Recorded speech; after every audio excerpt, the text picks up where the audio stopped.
Back live in Charlotte for the Footlocker South regional meet that'll be held out at the Raceway tomorrow. I've got Coach Wills, head coach of the Leon boys.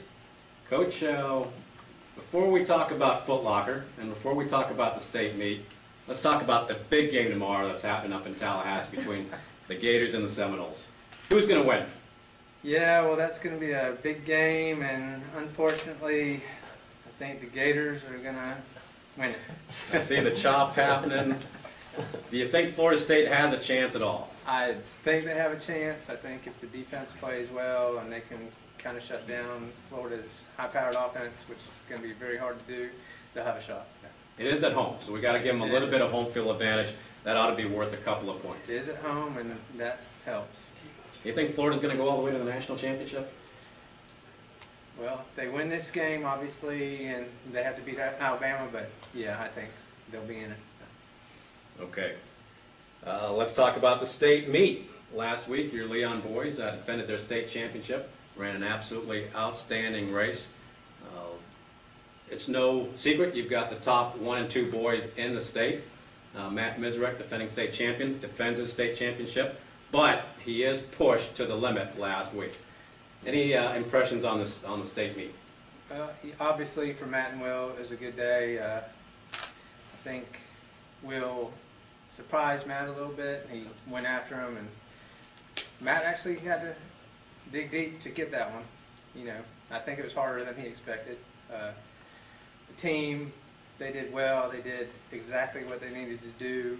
We knew Chamberlain was going to be tough. We couldn't make any mistakes. They just had to run well, and they did. And you know, and they repeated. And we thought they could, but everything had to go right, and it did. Well, you brought your 2 top guys up here to run Footlocker South, Matt and Will. What's it going to take for them to qualify? What's it going to take for them to run well on this course tomorrow? Well, to qualify, I think time-wise, they're going to have to run close to 15:10, maybe a little under, maybe a little higher. The back end, there's going to be a lot of guys, right, probably 8 through 15, within a few seconds of each other for that 10th spot. Matt, you know, he's a year older than Will. He's a year stronger. He's probably going to have to get out a little bit faster than normal, try to hang on, try to be strong the last mile and pick up a few spots, because I don't think he'll be in the top 10 with, you know, a mile to go. He's going to have to come on that last mile. And for Will, probably just a learning experience for him. Potluck, you know, what he's going to do.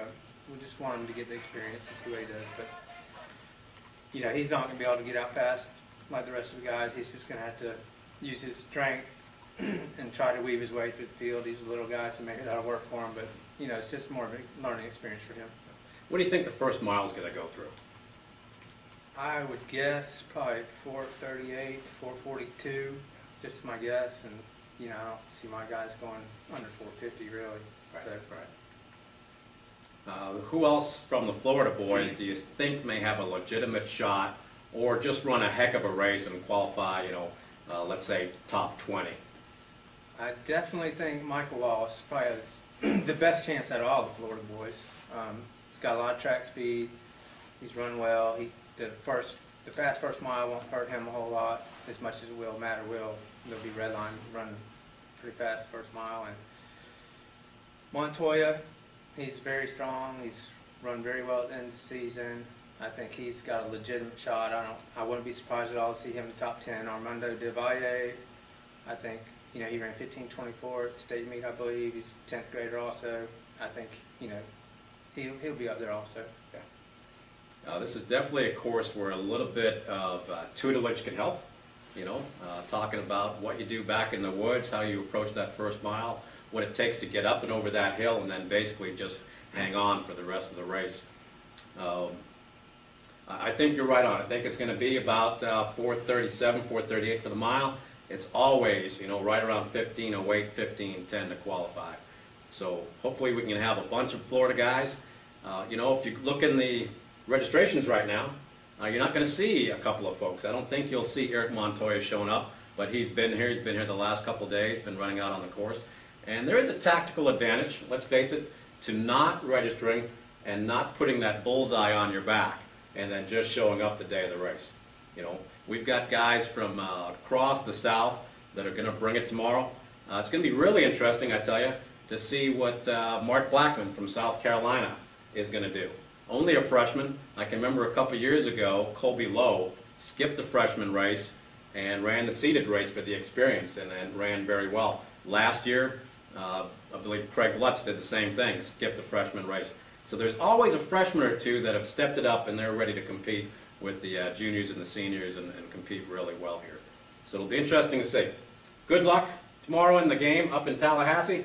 We'll wish you good luck out on the course. Thank you Coach very much. Wills from Leon High School, Tallahassee, Florida.